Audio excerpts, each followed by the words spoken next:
Hello and happy hump day. Hopefully, if you're in the US and you had Monday off, this is going to feel like a shorter week for you. And that's always a good thing, right? So, today I wanted to talk about progress notes. If you ask around about the aspects of clinical work that cause problems for therapists, you'll probably find writing progress notes to be in the top three. Most likely in the top one, but definitely in the top three. Progress notes can be hard on clinicians for a variety of reasons. I'm going to go through 6 reasons, and then I'm going to follow that up with tips for each of those reasons.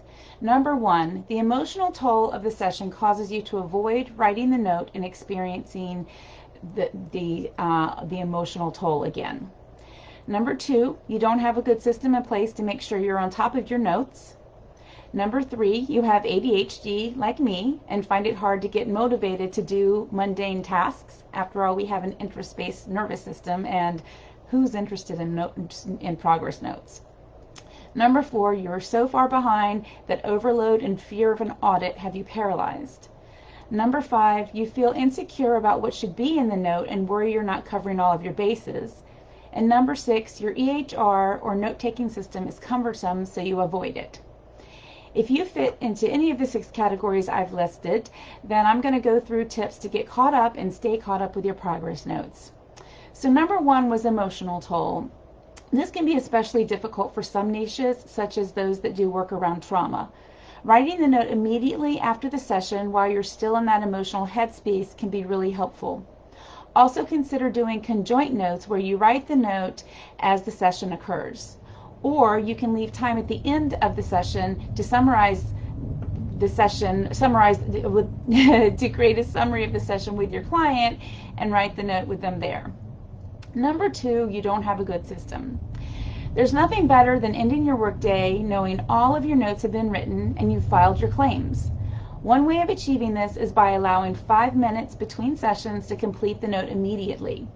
If you don't have time for that, take a minute to jot down key words and quotes from the session, and it'll make it easier and quicker when you return to write the full note. Number 3, you have ADHD. For those of us with ADHD brains or various types of neurodivergent systems are probably a huge part of your life. Having a firm rule about when you write the note and not allowing yourself to negotiate a different time can be key in making note-taking at the end of the session or by the end of the day really useful. You might also consider using voice-to-text input if your EHR has that option. Number 4, you're too far behind. It happens to all of us now and then. Years ago in agency work, I was so far behind that it was almost paralyzing for me, and it took a lot to dig out of that hole. So whether you have too much on your plate due to the demand for mental health services, especially now during the pandemic, or you were sick, or you're having a hard time doing them in general, the most helpful thing to do is stay current with your notes. If you have overdue notes from 2 weeks ago or longer, write the notes for today and work your way back. Some EHRs allow you to move from one note to the next so you can go back and do the missing notes easily. By staying current, you don't feel like the mountain of notes that you're behind on is continuing to grow, but you're containing the problem and working backwards. Number 5, you don't know really what should be in a note. Writing notes for liability reasons and insurance reimbursement can be very different than the notes you wrote at an agency or even in grad school. So do a little research. Each insurance panel will outline what needs to be in a progress note for reimbursement. Many EHRs have note templates that you can use and modify to make sure everything is covered.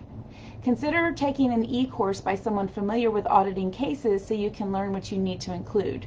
You might also learn some tips and shortcuts. Number 6, you have a cumbersome EHR that's not working for you. The system you use should work for you in the way you practice.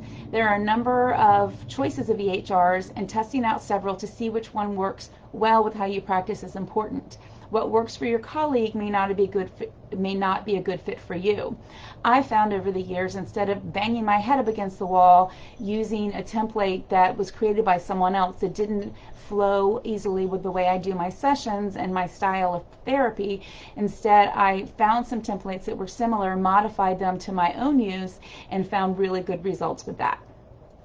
And just a few more tips. You want to have a specific procedure written down that defines how and when you need to write a progress note. Some people say that they want to have the note written within 24 hours of the session. Some people say 48 hours. Some of this might be dictated by your insurance companies, the panels that you're on, so be sure to check that out as well. Some people consider best practice is to make sure that you've written the note prior to submitting the claim. So those are some ways that that you can have a system in place by having it written down and defined in a policy procedure manual that you have for yourself. You also can consider working with a colleague. Many people find it easier to stay on task if they're working with someone else. For ADHD brains, we call this body doubling. Set up a time to write notes with colleagues, or have them be your accountability partner whom you can notify when you've completed your notes. That can be really helpful.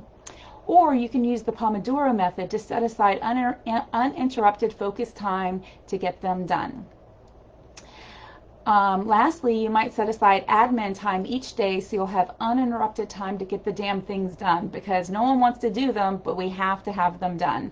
So figuring out the method that works best for you is going to be so much more helpful than trying to do things with some of these categories that I discussed that are just not working for you, and you need to try doing it a different way. And again, the way that a colleague does it does not mean it is going to be the right method for you. You have to find the method that works best for you and the way that you practiced. If I've missed a category that causes you problems with keeping current with your progress notes, or if you have a helpful tip to share, just post in the comments so we can all learn for each other. I hope you found this helpful. Thanks, and have a great day.